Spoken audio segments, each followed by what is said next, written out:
Hi, I'm Anthony from Sydney Backyard Veggies. Just out in the garden today. I'm going to go and start planting my second round of tomatoes for the season. So I'm going to go dig up a section in my patch where my old cabbages were, and I'm going to plant out some new seedlings there. I'm also going to go do a bit of harvesting of my tomatoes. All my first round season tomatoes are all starting to ripen, so I'm going to be harvesting those. And I'm going to be starting off some new seedlings to add to the second planting I'm planting at the moment, and I'll show you where those are at. But before us do that, I'm going to come and show you where I'm going to plant my my second season of tomato plantings.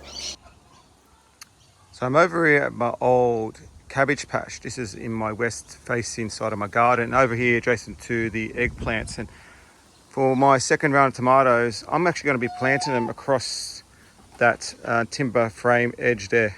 So I'm going to have two rows.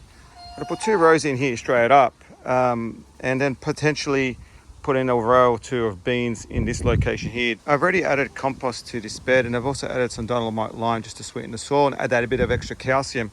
And I'm going to come through now and dig up my two trenches. I'm going to put a planting trench in this spot and probably another one about 6-7 meters apart. So I'm going to come through now and just dig those trenches. So in starting my trench, I'm just going to use my hoe and progressively just work a trench down the side of the bed.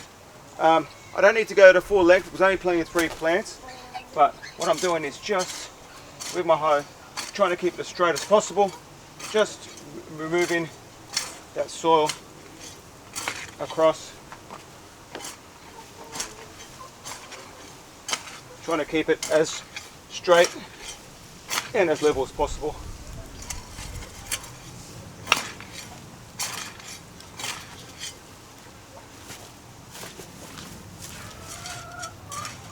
And likewise here, just bringing that soil back across.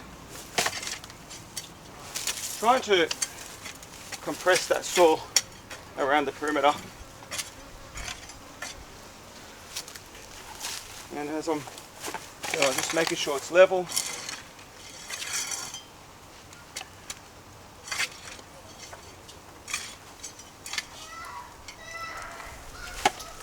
There we go. Try to just flatten this out a bit. Okay. There you have it. A nice straight level trench. Now I'm going to come and plant my tomatoes in that.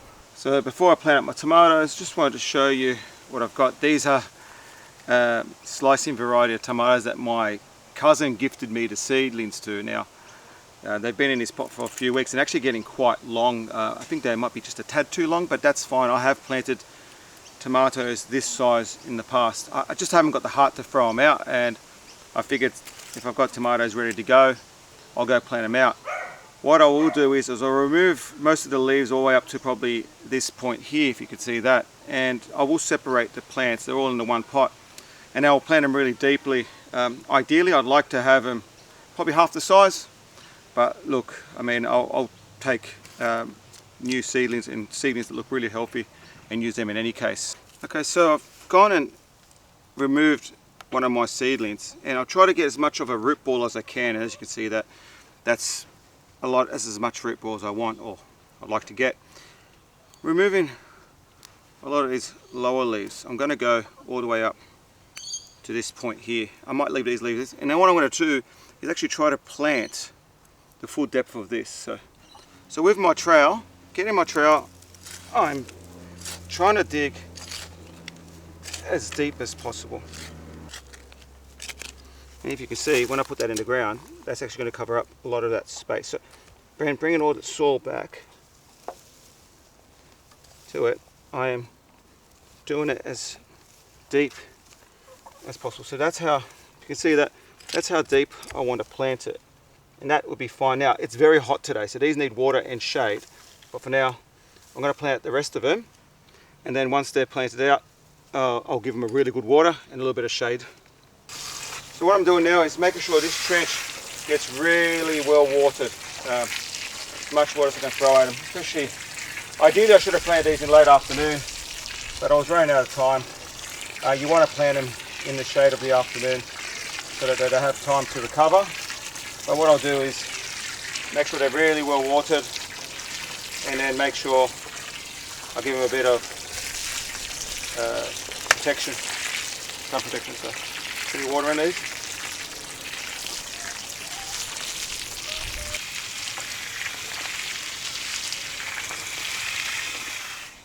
So I just finished planting and watering those tomatoes, and now I've got the 3 tomatoes here on the right hand side. What I've gone and done is I find a neat little trick to shade your veggies. It's actually put old milk crates on top of the plants. It sort of takes out the harshness of the sun. It still lets it get a little bit of sunlight through there. I will water these every day at the moment until they really settle in. They should be okay. By this time next week they would have been fine. They would recover and actually be growing. So happy to get them started. I've got enough space for 2 at the front here, and eventually when the seedlings start I will be planting them just adjacent here, taking them about 70 centimeters across and starting up a second trench there. So yeah, I'm happy with that. I will give everyone an update next week and to let you guys know how they're traveling. This afternoon I'm over at my tomato patch, and I'm happy to say that my tomatoes are just starting to ripen, so I'm really excited to start harvesting the first tomatoes of the season. I'm over here at my commercial varieties of tomatoes, the standard fruits type that you buy at the supermarkets. These varieties are Dankia and Thunder, and there's a lot of fruit on these plants, and I'm happy to say that they are just starting to colour. So I'm going to start coming through and harvesting these, and I'll come through and also show you my other varieties that I'm harvesting today. Before I harvest the tomatoes, just to give you a quick overview, these were planted early. I planted them really early, like mid-August, and the idea is I want to get as much of the fruit off as I can in time for just before fruit fly season starts. So this is why I've got so much tomatoes ripening so early in the season. One thing I do want to show you is I've been trying to maintain pruning and stuff, but you can just see just a little bit of bacterial spot, which is not a big deal. I'll treat these with regular pruning, getting rid of any of the damaged leaves, but also using a copper fungicide spray just to really keep on top of it, stop it from spreading to the newer leaves. So I do that probably once a fortnight, and it sort of works well. So you can just see those little blacks. Anything like black along the stems is a sign of a bacterial spot, but it's not a showstopper, but it does impact on the health of your plant. So if you can stay on top of it by pruning and using fungicide sprays, it really helps. I'm going to come through. If I show you here, these are the fruit I'm looking at harvesting. They're looking absolutely beautiful, and you can see just a bit further down there's plenty of fruit along the line. So I'm going to come through and start harvesting. So when I come to harvest my tomatoes, I like to use shears just to make it a clear cut from the plant. And ideally I'd like to harvest everything at this color, but I will start harvesting as well tomatoes are just starting to blush. I've got a philosophy that even if you harvest this, as long as there's a bit of color in it, it will ripen indoors, and I find it's better that way.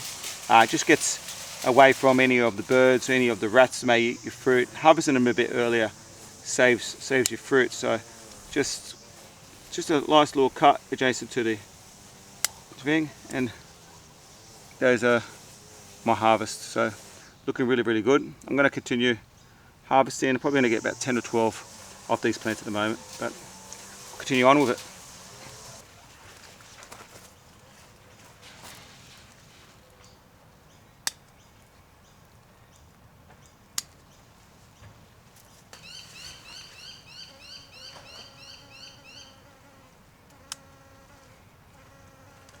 So this is my harvest.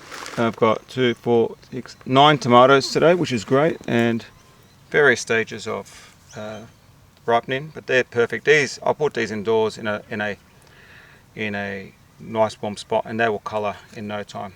I like this variety tomatoes. I find they're very they do produce a lot, and it's really, really good, and actually quite disease resistant considering. So and they put out a really rigorous plant. So I'll be making a lot of sauces out of these, using them for fresh and salads, but looking at the intent is I'll be converting a lot of these tomatoes into passata, and so having a lot of tomatoes out with big gluts really works well for me. So I'm just going to move on now to my beefsteaks and see what I can harvest there.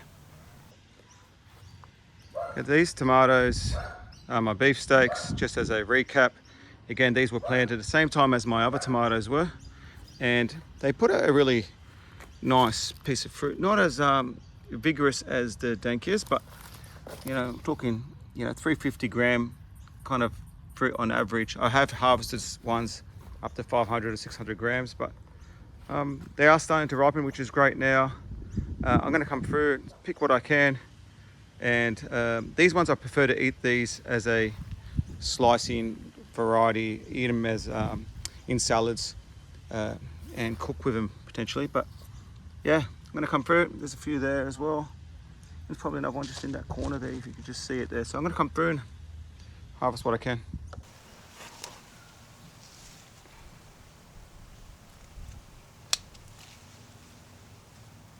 Beautiful.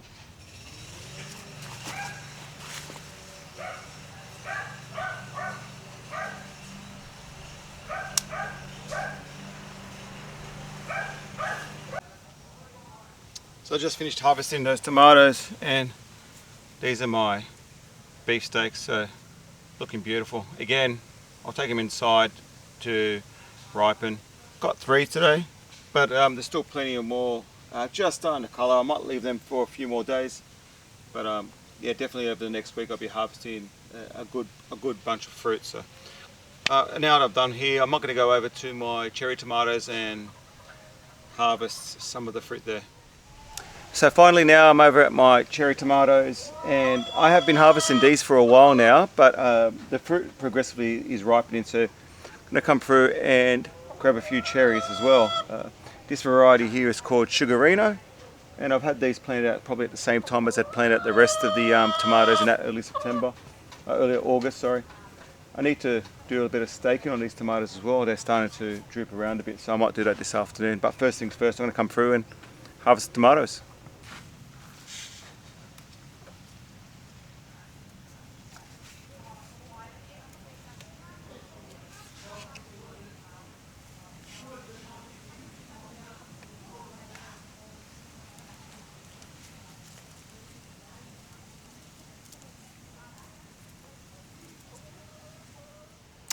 So I just finished harvesting all my tomatoes, and that's the lot today, which is really good. Got myself probably a handful of cherry tomatoes just at that moment, and the rest of the tomatoes here, which is really happy with that first harvest. What I'm going to keep doing is taking these inside, make sure they're put somewhere dark but warm spot in the house, and they will ripen over the next few days. Most of these will be eaten fresh. The cherry tomatoes will be eaten for school snacks, and the rest of the tomatoes will be salads and also snacks, I guess. I'm going to continue monitoring those tomatoes for disease, especially that bacterial spot. I'll keep pruning and making sure they're being staked well, just to make sure I can keep them going for as long as possible. But yeah, really happy with that. Glad to see that our summer veggies, summer tomatoes are really starting to fire up, so really happy to have fresh tomatoes for dinner these days. So before I finish up, I really want to show you my new round of tomato seedlings. I planted these out last week, and I've just had them start germinate. If you could just see them there. I've planted 2 varieties. I planted ox hearts, and I've planted a variety of indeterminate Roma tomatoes. So these are Roma tomatoes, the tomato egg style tomatoes, but they need to be staked. So far I've got most of my beefsteaks germinated, but the Roma tomatoes, I think I've got 2 of 10 that are germinated at the moment. So as soon as I germinate my tomatoes, these go out in full sun. Make sure they're watered, but they go out in full sun throughout the day. I find that seedlings need to be in full sun to not get leggy and to germinate properly and to actually grow into proper seedlings. I will also give them a liquid nitrogen feed in the first week of growth. I usually do water it from the bottom so that the plants really absorb all that nitrogen. It really helps them grow. The potting mix that I use, seed raising mix that I use, doesn't have any fertilizer in it, so they do need to be fed. In about 2 to 3 weeks time, when they're up to their second true leaf, I'd like to get them planted out. So I'm expecting to plant these seeds out in about 3 to 4 weeks time. So I'm going to be making that second row near the other tomatoes, and I'll plant them out at that location. I like to plant my tomatoes in about late November, early December, so that I can get around the fruit fly season that we have here in Sydney, which runs from January to about early March. You won't get any fruit from your tomatoes. It'll just be absolutely smashed by fruit flies. So by planting a new round of tomatoes now, I'm aiming that the fruit will be developing outside the fruit fly season, the window of the fruit flies. So really happy with that. I am harvesting tomatoes, and you've seen in the video the amount of tomatoes I'm getting at the moment, which I'm really excited about. Look, thank you very much everyone for joining me in this video. Really appreciate all the support. I hope you get a few tips and pointers from my workings in my patch around my tomatoes, and I hope to see you in the next one.